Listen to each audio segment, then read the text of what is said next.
for your general information, there is some requested changes at the Oak Hills Park course relative mainly to the restaurant. And in the past, there had been a restaurant there that perhaps had not been one that was conducive to good relations with the neighborhood.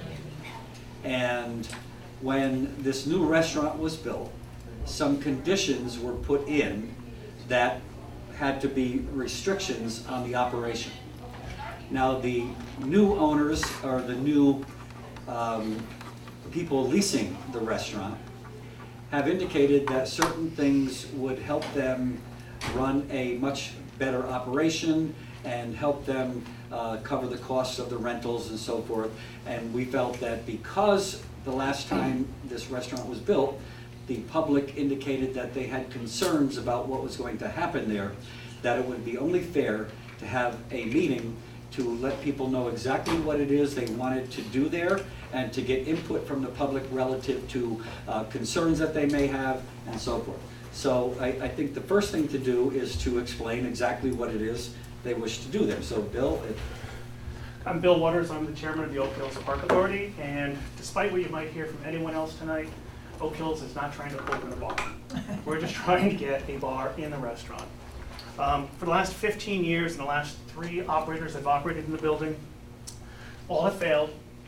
All were given a building that was basically a catering hall, and they couldn't run a true restaurant. Yes, there's an interior part where you can eat. There's the deck, which is gorgeous, but that's not what the original intention of the building was. Back in the 90s, around 2000, excuse me, the original plans of the building was to have a pro shop, a 60 to 80 person family-style pub-like restaurant with a bar, locker rooms, administration offices, and a small meeting room for the OHPA. Somewhere along, a bond was raised and money was appropriated to not only build the building but also build a driving range. Somewhere along the way, the driving range got canned, and the entire $2.275 million built what we call the Albatross on the Hill. What we're trying to do now, well, actually, we went to RFP last year for a new restaurant operator when the last one was approaching the end of their lease, and we got 3 respondents. 2 withdrew when they realized they couldn't have a bar, and at the time they couldn't be sure they were going to even get kitchen equipment, which we own now. The other one was disqualified because they didn't meet the criteria of the RFP.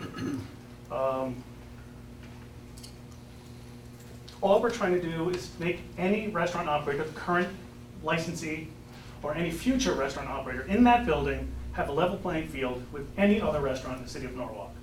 And the only way to do that, the only way they can pay their rent, is to attract people in non-golfing hours, which would be weekends, nights, etc. We think a bar added to the restaurant and a reconfiguration of the interior part of the building itself will actually help in that area. So that's our position, and we're just trying to put the building back to the way it was originally intended to be. Bill, you keep referring to a bar, and that A sit-down bar, I should say. a bar has a connotation of people standing around and partying, Yes. and there's music and so forth. Also, a bar on a Friday or Saturday night would be able to stay open until 2 o'clock in the morning. I don't think you're looking to do that. The current operator and every respondent to the RFP indicated that 10 o'clock, 11 o'clock would be the maximum unless there was some special party. It's not going to be an all-night hangout. There's no intention to make it that way. In fact, we're even intending to make that part of any new lease going forward. So I think that's really it. Yeah, simply a bar where people, after they play A gathering place where people can have a drink and glass of beer or something. watch the game on TV, whatever the case might be. An example we use all the time, and I'm not sure how many people are familiar with E. Gaynor Brennan or Hubbard Heights Golf Course in Stamford off exit 6. I go there in February to have lunch with my wife and my son. The place is packed on 20-degree day with the golf course closed. That's what we're looking for. The place where you can go and everyone knows your name, so to speak. Okay. So, am I open to questions, or am I just commenting? Well, I've got the sign-up sheet. Okay. And if you haven't signed up and you want to speak, don't worry, we'll give you an opportunity. The first one, Shannon O'Toole J. Durko. Good evening, everybody. My name's Shannon O'Toole Gianderco, 163 Chestnut Hill Road. Before I was on the council, I was on the Oak Hills Authority. So I've been on all sides of the table, and now I'm out here, and it kind of feels good to just be a regular citizen. Having the background of being on the authority, we've been to this dance before. We've been through 3 operators since I've been on the council, so in the matter of 15 years. but even less than that, in the Less last than 6 years, or 6 to 10 maybe years, we've been through 3 operators. So something's not working here to make this restaurant viable. There's a plan on the table to refinish the interior, make this a usable space for the community, the golfers, the non-golfers, family members want to meet, grab something to eat afterwards. And this has needed to be done for years, so there's a plan forward. Let's fix it. Let's take this opportunity to fix it and get it so that it's a space that works for everybody.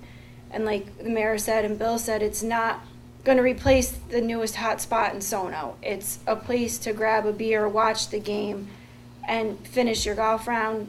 I don't see why there's should be a problem. And the problem that there was years and years ago, we're talking decades at this point. So why should an operator today be held accountable for those problems so long ago? So I appreciate you guys taking the time to listen to everybody, and hopefully we can come to a new conclusion. Thanks.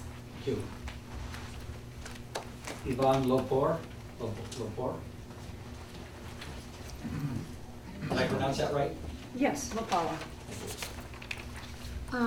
I don't like to face the other people with my back, so this is not a very good spot. My name is Yvonne Lopauer.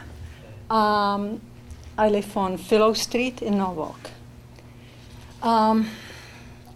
Renovations to the restaurant building in Oak Hills Park by the Oak Hills Park Authority have already cost taxpayers over $100,000. A new sit-down bar will cost taxpayers a substantial additional amount. How will that help authority solve its financial problems? It won't. Until a few months ago, there was a sit-down bar in the restaurant building. And then the Oak Hills Park Authority Pro Shop occupied a building that was constructed for them in 2001. Then in May of this year, it decided to move the Pro Shop and Welcome Center into the space of the former sit-down bar. Now it is calling for constructing a larger bar in the diminished space of the restaurant. And the building that formerly housed the Pro Shop and Welcome Center is unoccupied, empty. What does that say about the Oak Hills Park Authority management ability? The authority is not composed of people with expertise in managing a golf course, restaurant, bar, or anything else. It is composed of people who want taxpayers to provide golfers with a golf course regardless of the expense. It amounts to a lobby for golfers, and that was a mistake to establish in the first place. Norwalk taxpayers, and I am one of them, want and need a multipurpose park near the heart of our city. We want a park on the order of Waveney in New Canaan. We don't want our money to be used to provide golfers with a sit-down bar to go along with an 18-hole golf course that requires $1 million subsidies to survive. In short, the golf players' lobby, referred to as Oak Hills Park Authority, should be abolished, and Oak Hills Park should be turned over to Parks and Recreation to be managed in the interest of all the taxpayers of Norwalk. But if you disagree and plan to allow the Oak Hills Park Authority to construct the bar, please answer the following 3 questions. Number 1, What will you say to the parent of a child who is run over by a driver leaving the park after spending a few hours drinking? 2. Yeah, you find it silly? I don't. Let's give respect to the speakers, thank you. How will the number 2. How will the sit-down bar solve the Oak Hills Park Authority financial problems? And number 3, how much more of my and other taxpayers' dollars are you willing to spend year after year to turn a park that belongs to all Norwalkers into the private preserve of golfers? That's all I wanted to say, but I then just heard what Mr. Waters said, and he said we want to make it even playing field, and I have no idea what he means by that, even playing fields, having city invest in sit-down bar with all the other restaurants not having any such opportunities. And number 2, I heard what the first speaker said, and she said, something is not working. Well, you should be looking for that. What is not working? Why do we have this year after year? Thank you. Thank you. Oh, I'm sorry, I skipped over you, Paul. Yeah, you did. And you also were talking, Mr. Mayor, you were talking on the phone when my wife, when No, I Mr. wasn't was talking on the phone, I was stopping. Okay. And I apologize that I didn't turn it off before. Okay. I was not talking on the phone. Okay, no, but all right, so 3 points. Let's get it right. Thank you. Okay, 3 points. First point, Oak Hills is situated in a residential neighborhood, close to 3 schools. A sit-down bar in the park will put the children who go to those schools and residents of West Norwalk in danger of being injured by patrons leaving the bar in their cars. Second, taxpayer dollars should not be used to construct a sit-down bar for any reason, least of all on the grounds that it may in some way help the Oak Hills Park Authority alleviate the problem it faces due to its inability to cover the cost of the 18-hole municipal golf course it manages. So that's the second point. The third point is the Oak Hills Park Authority lease that expired in 2017 should not be renewed, and Oak Hills Park should be turned over to Parks and Recreation Department so that its 144 acres can serve the interests of all Norwalk taxpayers. The city has no business being directly or indirectly involved in attempting to manage a golf course in competition with private courses such as Norwalk, Shorehaven, and Silvermont. The fact that it continues to do so at taxpayers' expense is a prime example of special interest politics at work, as I pointed out in an article in Nancy on Norwalk, which I hope you will read. And given that understanding, you should not be considering whether to allow the Oak Hills Park Authority to construct a sit-down bar. Rather, you should be determining how to turn Oak Hills into a park that is an asset rather than a burden for all the city's stakeholders. Those are my 3 points. Thank you. Art Goldblatt. I already skip over Paul, but I understand. Thank you, Mr. Mayor and members of the board. I'm Art Goldblatt, a longtime tennis player and grateful user of Oak Hills Park and a frequent user of the restaurant up there. And I want to say that for me and people who join me often there, that restaurant is a beautiful thing. It's sort of a jewel in the crown of Norwalk. It overlooks this lovely pond, as you know, the first tee, the 18th tee, you can see up to the 10th tee, and the lovely putting green, which is always so well set off by the manicured grounds there. There's nothing like it in Norwalk, and not in too many places outside of Norwalk, so close to us for sure. History has shown us that without the revenue from liquor license and liquor operations, the place is flounder and cannot pay a reasonable rent for what it offers.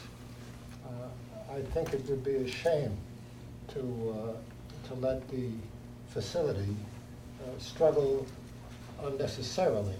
And I say unnecessarily because of the point that you yourself made, Mr. Mayor, about limiting the hours of the bar.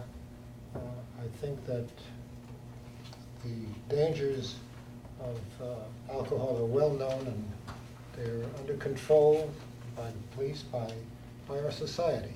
And it's one of the things we live with. And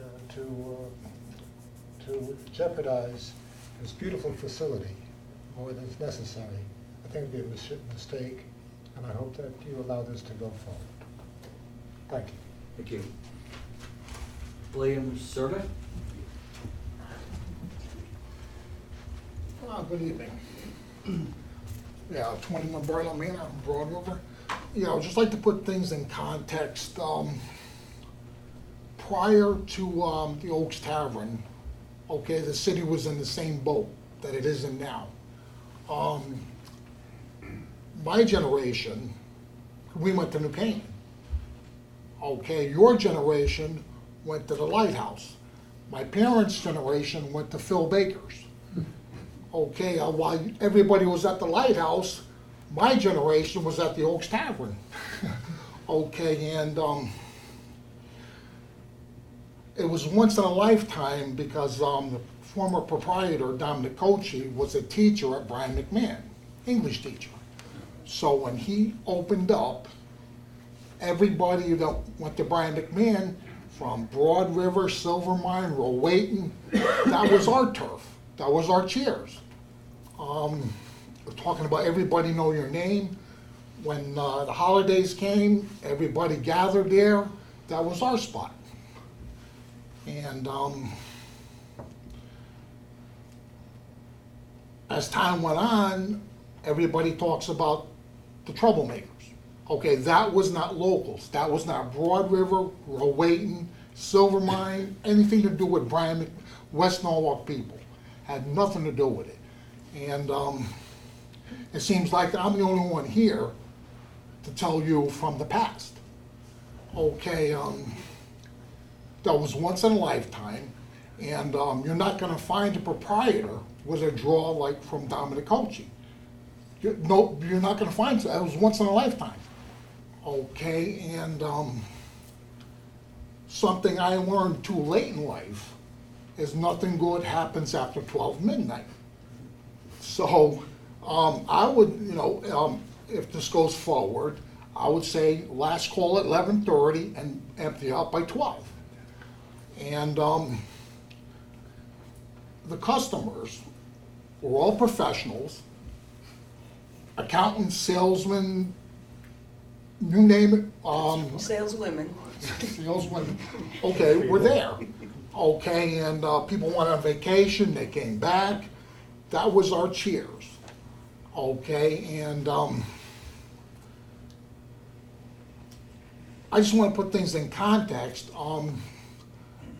The golf course went without a 19th hole for 15 years. Okay, that that's ridiculous. So it's going to be tough to find somebody to keep it afloat. Because, like I said, that was once in a lifetime, and Dominic Cochi had to draw all the students from Brian McMahon. Okay, we all grew up, we all came of age. People got married, bought houses, mortgages, kids, taxpayers. So we all came of age, and now the city's in the same boat. Okay, prior to Dominic Cochi. And it's not, I don't think it's gonna happen again. You're not gonna have somebody to keep it afloat that has the draw. So are you for the sit-down bar or against? Oh, okay, at this point in time, okay, I don't drink, but I'm for it for the, the next generation. Or just to have, in the daytime, there were realtors there, business deals, business owners go there, cut deals in the afternoon, in the evening. So I'm for it. I'm absolutely for it. So this way, all the kids, like I said, in Silvermine, Rowayton, Broad River, West Norwalk can have a place to go. Because when it closed, it ruined relationships and everything else. Okay, it was a close knit of people that were there. All right, thank you. You're welcome. Joe Tambury? You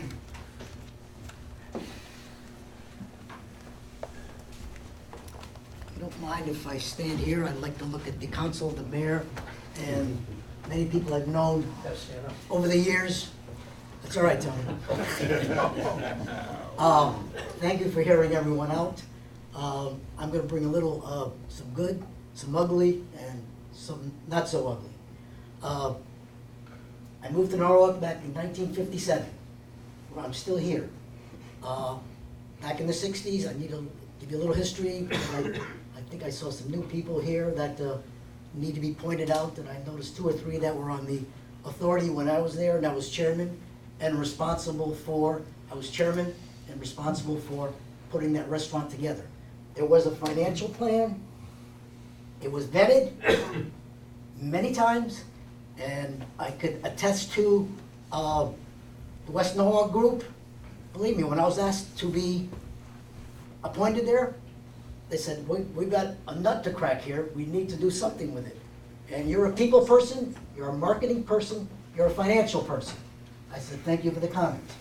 So I was appointed with the approval of the council as well as the mayor and the public. So go back even further, I also served on there when it was a commission, a city department. All right, so I saw the good, the bad, and ugly there. But over the years, things happened, things were done. Financially, and I can point, and I hope you don't mind me, some names when I was chairman involved. Ms. Walters? Jane? It's been that long, huh? Art, thank you, and you were on the commission, at the authority at that time, and a lot of thought and preparation went towards this. And I'm not gonna be long-winded here, you need a little history here to find out what I'm saying, and what I'm saying are facts. They're not spun over centuries or over from one generation to the next, and I respect everyone, but we need to talk about facts. And this is the first time I've actually spoken about what's been going on there, having to do, and always the restaurant, the finger was pointed at the restaurant as the scapegoat. Well, let me tell you, we had credible people on that authority, as well as others that the mayor appointed to be part of that committee. So we were very well-rounded as to what was taking place. And in addition to that, we had the finances to deal with, we had the neighborhood to deal with, and I can recall back before I got involved with that restaurant situation, 10 years with one administration, I'm sure you can fill in the gap, and it never went anywhere. So, and I used to be there when Cochise was there as well. I saw the good, the bad, and the ugly there as well. So I think I'm well-rounded to what's going on. I don't know everything, but I can honestly say, and one other item I need to mention, the selection process of who goes in there, very important. And the financial plan that we had and the lease that was put together, the numbers over a 15-year period would have carried that money that was borrowed from the city. After it was paid back, the city would own the building, we've done our part. Well, with some of the issues and the problems that came up,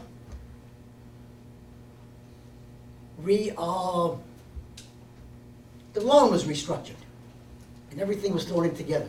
The irrigation, which still had about 10 years remaining, Jane and Art, so that that was still hanging around.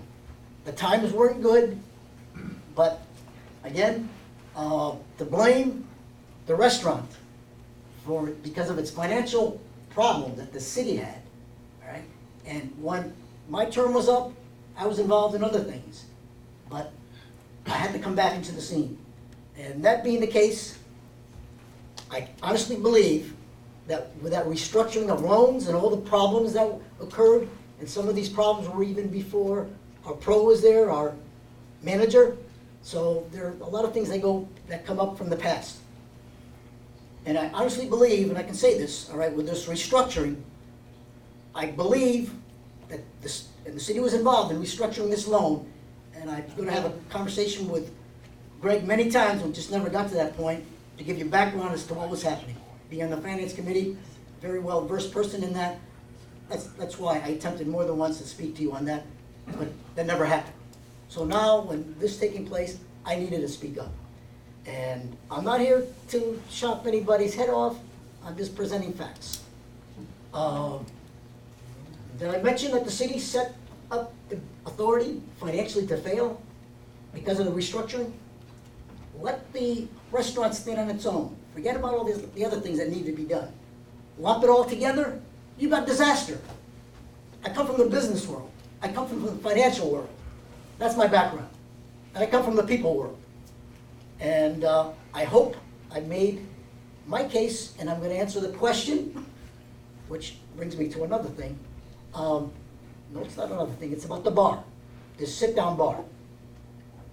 That was a big item when we were negotiating with the West Nile group and what needed to be done, how are we going to attract this, and to carry what we needed, the finances need to be in place.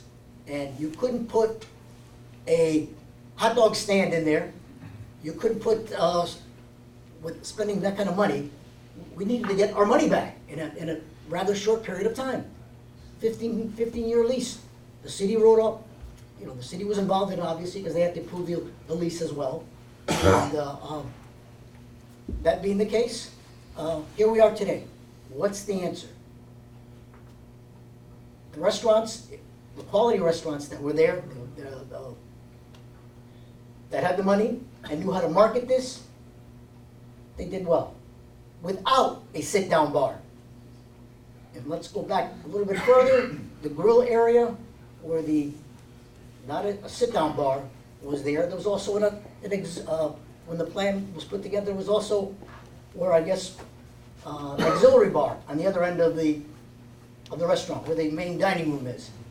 Right, so I think, and I haven't been there to see where the drinks are coming from, but they were operating out of the auxiliary bar. That's the way it was originally set up. Ed or Bill? Is that what's happening? I don't know.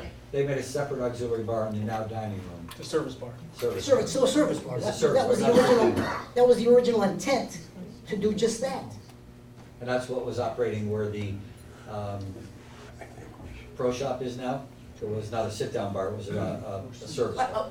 That was the grill room with the folding chair, folding doors. You could have limited that space for the grill area. And to say that after a round of golf or tennis or anyone else, come in and enjoy a beer or soft drink or whatever you want, that was always there. It was always there. And I'd like to hear, I hope we can hear from some of our current authority members, chime in on what I said. Most likely those that were with me at that time when I was serving as chairman. And I'll leave it at that. So my opinion, we don't need a sit-down bar. A bar's always been there. It'll continue to be there. A sit-down bar is not necessary. We can still function and make money at the same time. But it's not just, I have a question for you, Mr. Tambury. yes, I played golf with you. yes, we did, When we got done playing golf, what did we do? back in the springtime. No, what did we do? We All right, went We went out for a beer. place. All right, Beer is let's not- something to eat. Oh, wait, We'd we like to went hear to a this. place Tony, to sit Tony, I'll down. give you a chance to speak for a minute, but I want to let Joe finish up, and then we'll have other speakers. And you can- Okay. Right, and a sit-down bar is not gonna solve the financial situation that the authority is in. And I'll end it there. All right, thank you. Thank you. Ron Palladino? I think common sense will tell you it'll never be on an even playing field. It's in a residential area. It's not in an area where people are gonna come and go to Oak Hills. I go there because it's in my neighborhood. I think it's a great restaurant the way it is right now. I didn't go there often before the people that are there now. But it's never gonna be on an even playing field. I don't think a sit-down bar is gonna do anything other than what there is now. It's the wrong restaurant for the wrong area. It should be something simple for golfers to get an inexpensive hamburger, hot dog, whatever, after playing golf. It's not an area for a restaurant. I don't want my tax money being used on paying for anything else. Am I for it? No, I'm not for it, but this is Norwalk. Anything can move forward without proper thought. So if it does happen, I would want to see restrictions as far as, I don't think it should be open past 10 o'clock.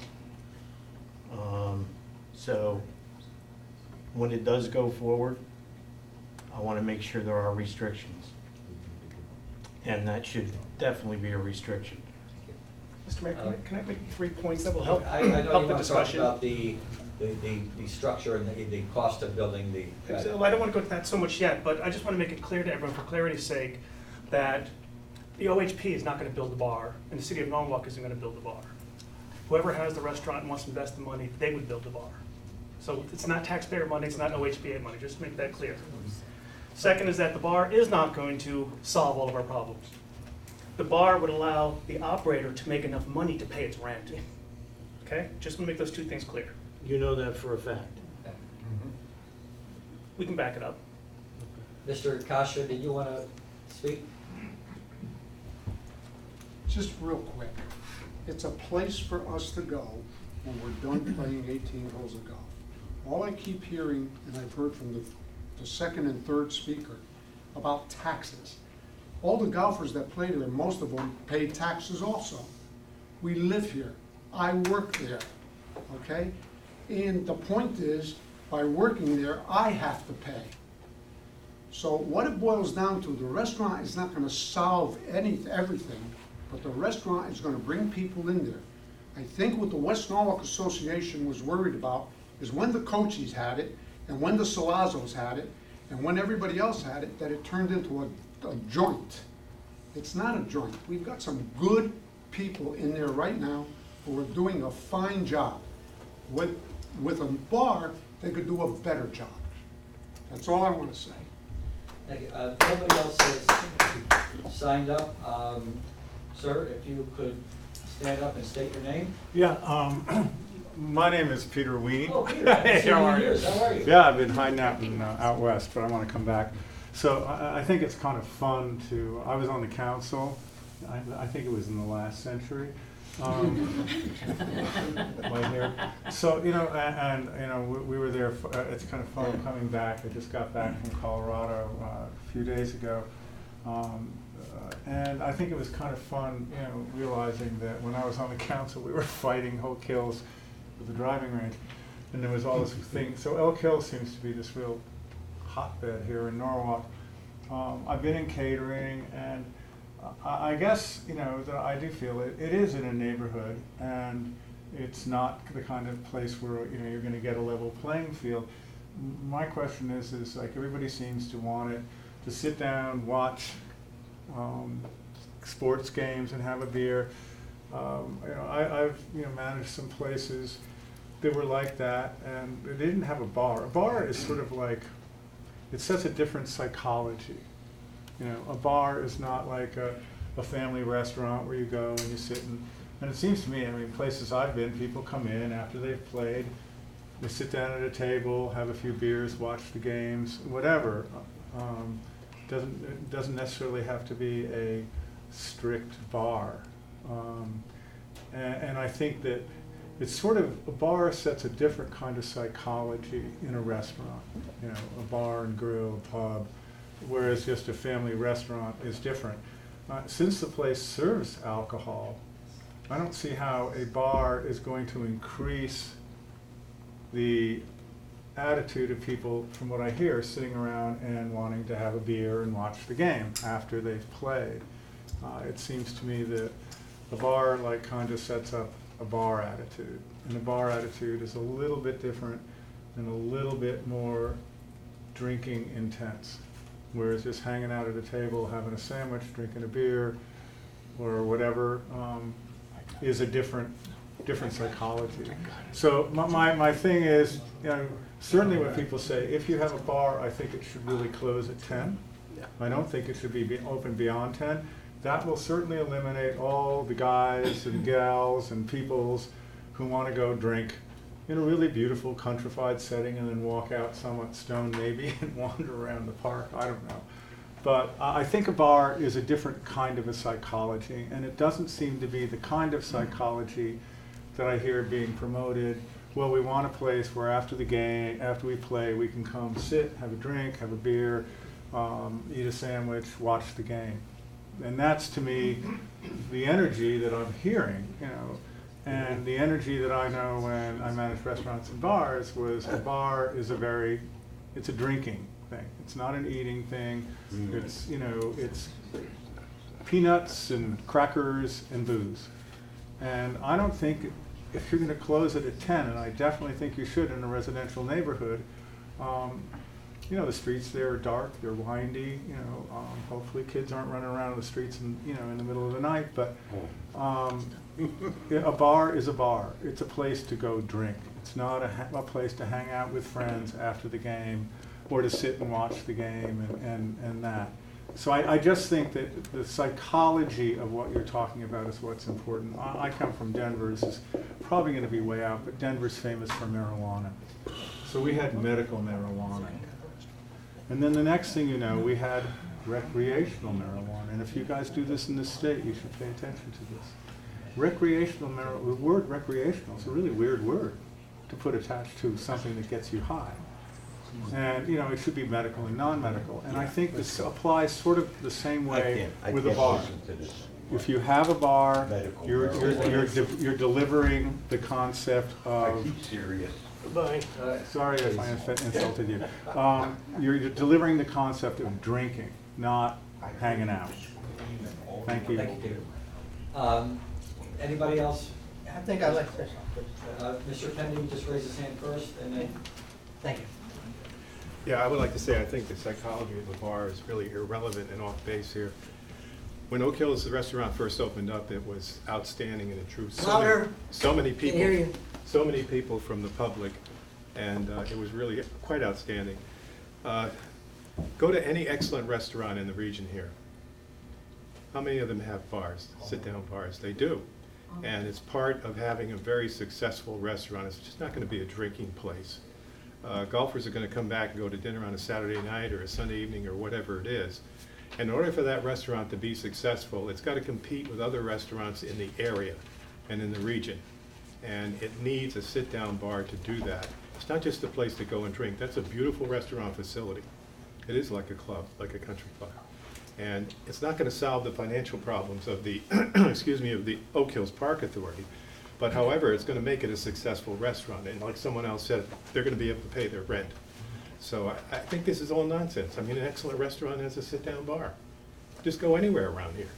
And if that's going to compete with the restaurants around here, not only for golfers, but for residents, it's got to happen. Thank you. And your name is, sir? Bob Patacini. Patacini. Don't try and spell it. I'm not going to. Good. I live in Neptune Avenue in South Norwalk, nowhere near the golf course. Okay. But first off, I'd like to thank the authority for the Mayor's Trophy tournament. That was a great thing you did. I mean, the authority came together and brought practically 130 golfers there to play on the golf course. Jimmy had it in great shape despite the weather that we had in the past, so I want to say, and Eddie and his crew did a great job. And Joe, without a doubt, the food was great. Thank you very much, okay? I'm sorry. Just wanted to say that. And I didn't win anything, so I'm not biased on it. Okay? Neither did I. Okay, we're together. I'm here tonight to support the proprietors of the Clubhouse Grill. I don't know if a sit-down bar is gonna work, I don't do the numbers. But I think they need a chance to generate the revenue that they need to pay the rent, okay, to the authority. But another thing too, is we have to respect the neighbors around there. And whether or not you have a certain hour to shut down, I'm all for it. As long as it's reasonable with Joe and all, I'm all for it.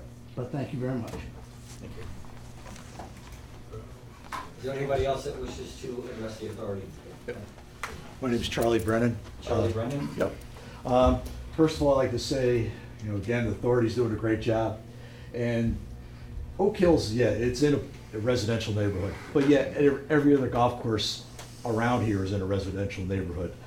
Tashua Knolls, Sterling Farms, Smith Richardson, Hubbard Heights, they all have sit-down bars. There's nobody going out of there. They have restrictions on their bars. They're not open late. They're by schools. I mean, if we have a reputable proprietor, Joe and his staff are doing a great job, and they have a reasonable time to close. I mean, it just goes along with everything that's at every other golf course. You can't compare Oak Hills to Shorehaven or Silvermine. I mean, they're private clubs. Private clubs operate on a different level than a public golf course.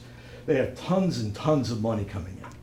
So, I mean, with what we have to do, like everybody else has said, it might not solve the financial problems, but it'll make it better for the proprietors to get people in there, to pay the rent, to get somebody there that everybody likes to go, a place where people like to go to. So. Ed? Hi, my name is Ed Ruiz. I am the general manager, head pro at Oak Hills. Most of you know me. I would first like to say that Oak Hills is a wonderful place, and it's one of the most spectacular clubhouses at any municipal course. Charlie could attest to. If you go to the other courses, you see smaller clubhouses that don't even compare to ours.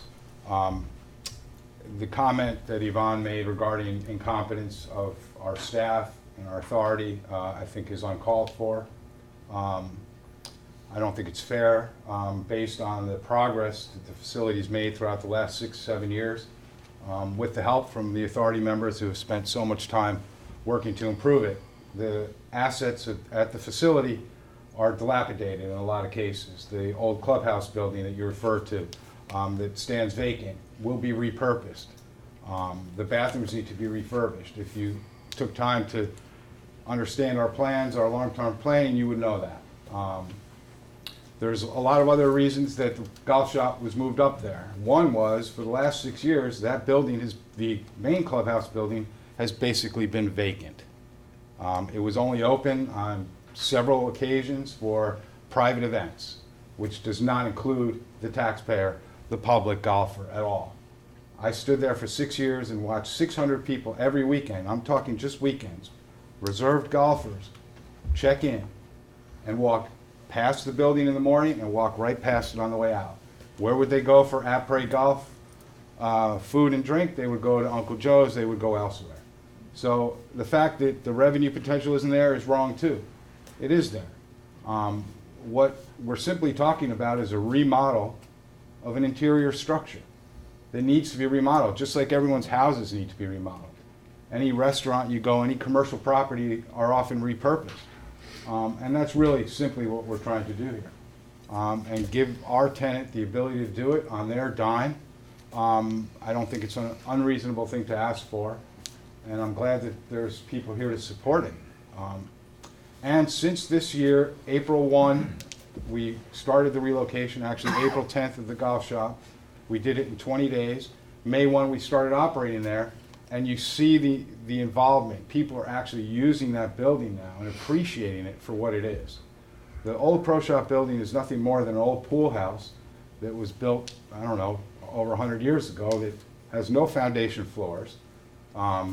Everyone knows what the bathrooms are like in there.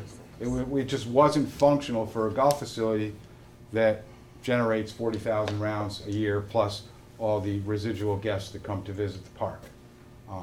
So I think we've done with the little resources we've had, and a lot of indecision, we've done a great job of getting Oak Hills Park to where it needs to be competitive on a golf facility, a tennis facility, a park facility, a nature facility in 2018. So I just want to say thank you all for supporting our plans and our intent, and I hope that the council considers what we need to do in order to take the clubhouse, which is what we call it now, to the next level. Thank you very much. Yes. Yes. I want to point out that people don't just play golf at Oak Hills, they play tennis. I've been playing on the ladies' Oak Hill tennis team for the past 10 years. I don't live in West Norwalk. I live in Rowayton.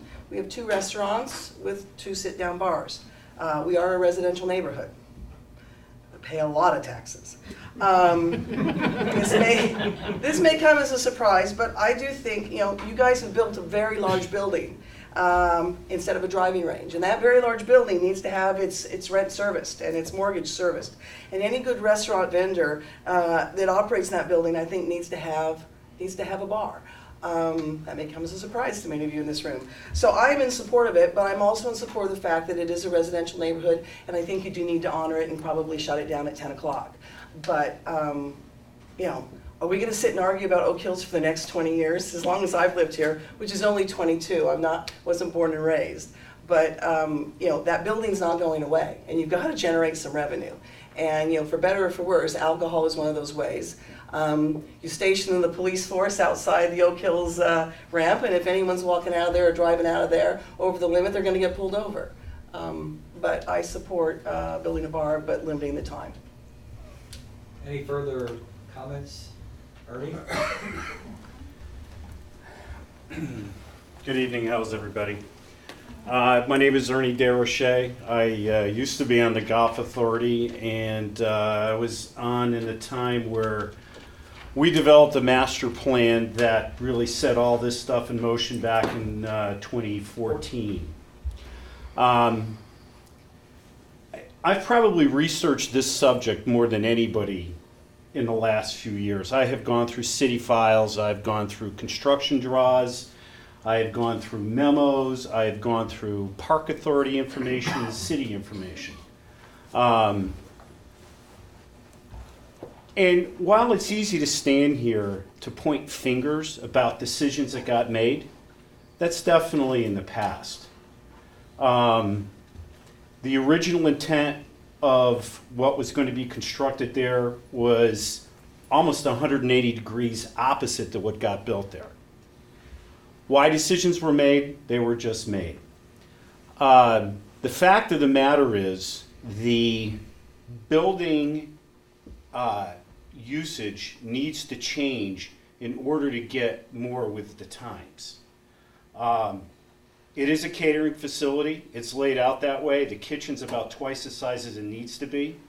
The restaurant itself, that whole area was originally designed to include locker rooms and other uses. And it's a large rectangle that can sit 120 people.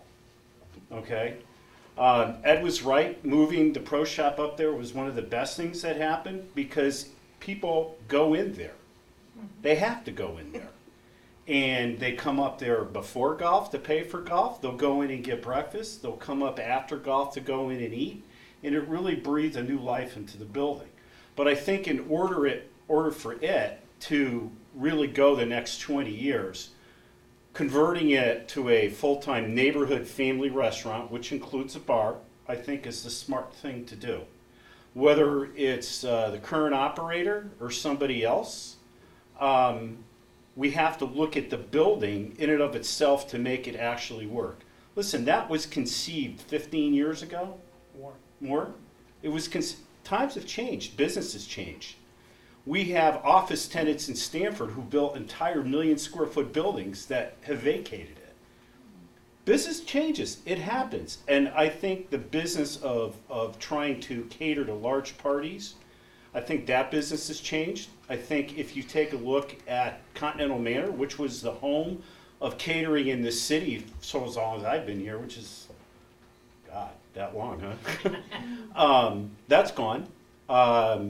You have to go to Darien to have your annual gala. That's kind of sad, don't you think? And the business has changed so much. So I think what we really need to do is allow the building to be what it's supposed to be, have a nice restaurant with a nice bar. Certainly it's in the middle of a residential neighborhood. I think the hours of operation now, I think you're supposed to be out of there by 11, I think? 10? All right. You know, nothing's going to change in that regard. So I think this is something that you should move forward and get done. Thank you. Let me give everybody else who hasn't had a chance to speak an opportunity to speak. Is there, yes? Yes. Good evening, my name is Isabel Hargrove. I live on 4 Red Oak Lane in West Norwalk. So I am neither a golfer nor a tennis player, but I have enjoyed Oak Hills through the years a great deal. And it does need to become a family restaurant for our neighborhood. Not just for golfers, not for tennis players, but for the entire neighborhood. So I do support the idea of converting it into a feasible family restaurant, and it does need to include a bar. We will drink somewhat. I will also say, though, that it concerns me when I hear, well, the present tenant wouldn't do this, wouldn't do that. There is no guarantee that the present tenant will be the tenant of the future. So I do want to see some guidelines applied to whatever is agreed upon, so that we have the security as a neighborhood to know that we're not going to find ourselves in 3 years with a bar open at 2 o'clock in the morning with all kinds of people drunk and accidents we don't want to see happening, and a environment and a vibe we don't want to see happening in West Norwalk.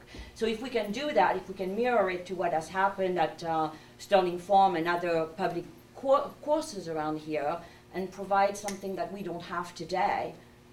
Not that I don't enjoy going to Wawayton, but it would be nice to be able to stay here. And the place is beautiful in the summer. It's stunning. It's a gem. But the inside really is not up to par. So hopefully you'll keep all that in mind. Thank you. Any further comments? Goldstein? So this was billed as a conversation about changes to the lease.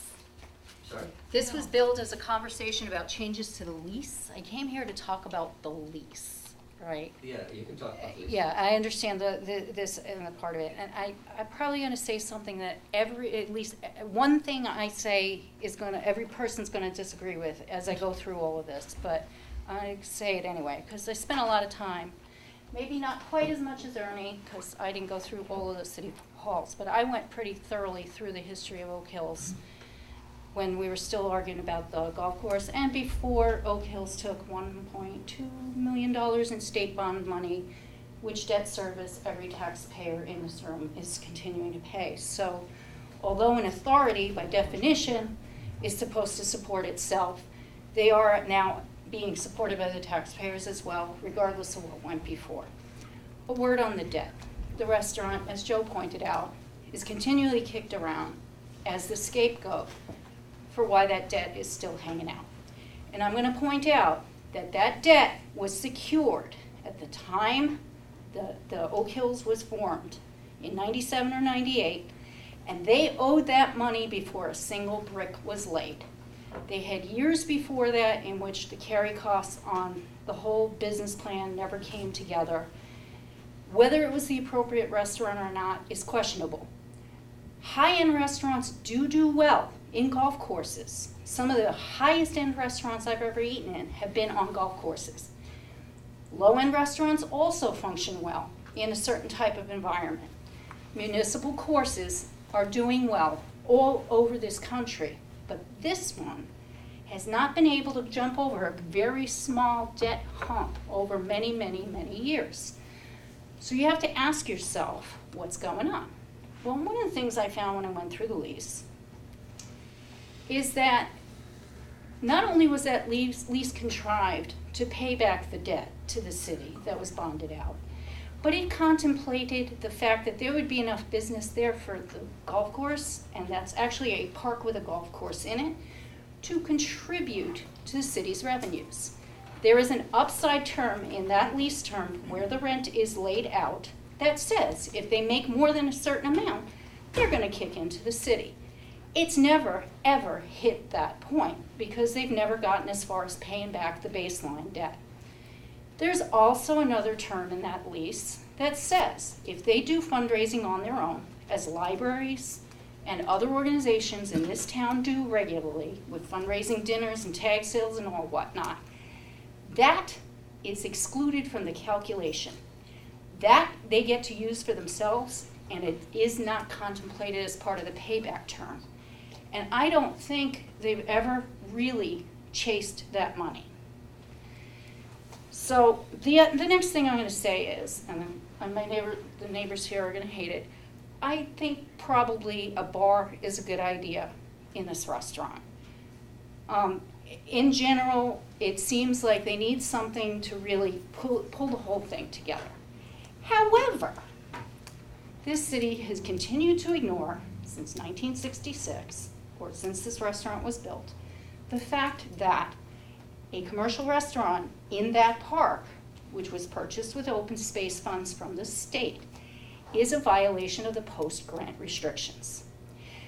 This city was privy to a letter from then Attorney General Blumenthal telling you exactly that.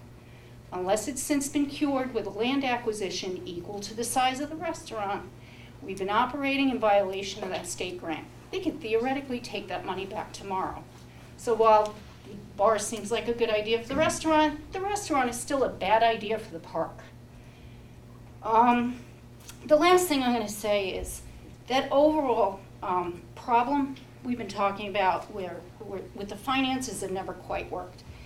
I think it's because we really aspire to be a Cadillac level golf course, and we're giving them Volkswagen revenues.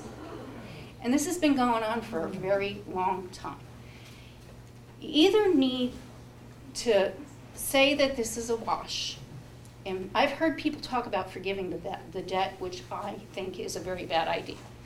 You either need to accept that we'll eat the debt and take the park back and put it under the management of the city because the authority has acknowledged that it cannot cover its costs. Or you guys need to consider loosening the price caps. Open it up, don't set it by ordinance, let them charge what the market will bear for a well-maintained municipal golf course so they can cover their nut.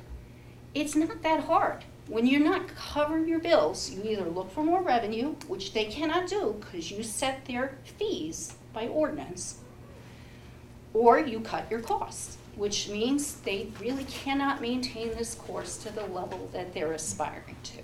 You can't have it both ways. Thank you. Can I just make a point about the state? Yes. Okay. Have you cured? Okay, so let me make the point to you, because you raised this point to me a couple of years ago, and I thought it was a very valid concern. So when we got the grant money, we went back to the state of Connecticut, okay? And David Steigar, who's our deep coordinator for the state, he said to me that so long as it was owned by the authority/city and you hired an outside vendor to operate it. That's not what they told me. This is what David Steigar told me, because you had brought up the issue. He said that so long as that was the case and it was owned by the city/authority, we were not in violation of that grant money. Now, you're absolutely correct. Okay, so Mr. Cantor here would like to turn it into a park. All the monies that were given by HUD and the state of Connecticut to acquire all the land, which that was, including all the improvements, would have to be paid back first to the state and federal government. So I've researched that one. If we turned it back to a too. park, that's not correct either. No, that's not true, because it was the golf course. See, I thought the same thing too, right? And they indicated to me it's because it was created for a specific program, under specific programs by the state, those improvements, that money had to be paid back. The improvements were made with bonded money. The city put some money into the land purchase, and the rest of the money goes back to the 1966 open space grant facilitated by the state, which said any open space use was okay. That's not And what golf they, that's courses not are what he said to me. So I just wanted to point that No, out. that's fine. I wanted to point that out. Yeah, it's That goes doing, way beyond the scope of the discussion relative to the lease and the restaurant, the bar, and everything. So, is there anybody that hasn't had an opportunity to speak that wishes to address? Hi, my name is Sherry Brennan. I'm related to Charlie, but I'm a non-golfer. And we have gone sorry, to the give me your name restaurant. again? Sherry Brennan. We go on our walks together. And I just want to thank you for this wonderful restaurant that you have there. We've gone there, Charlie and I have gone and enjoyed dinners there. That toffee pudding thing is fantastic.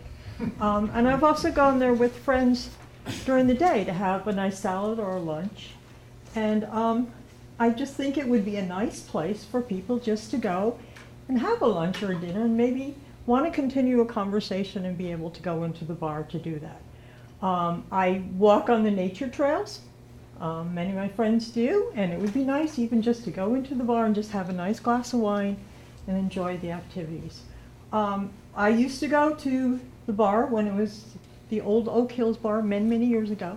And yeah, it was a little rowdy, it was a little crazy, but times have changed a lot.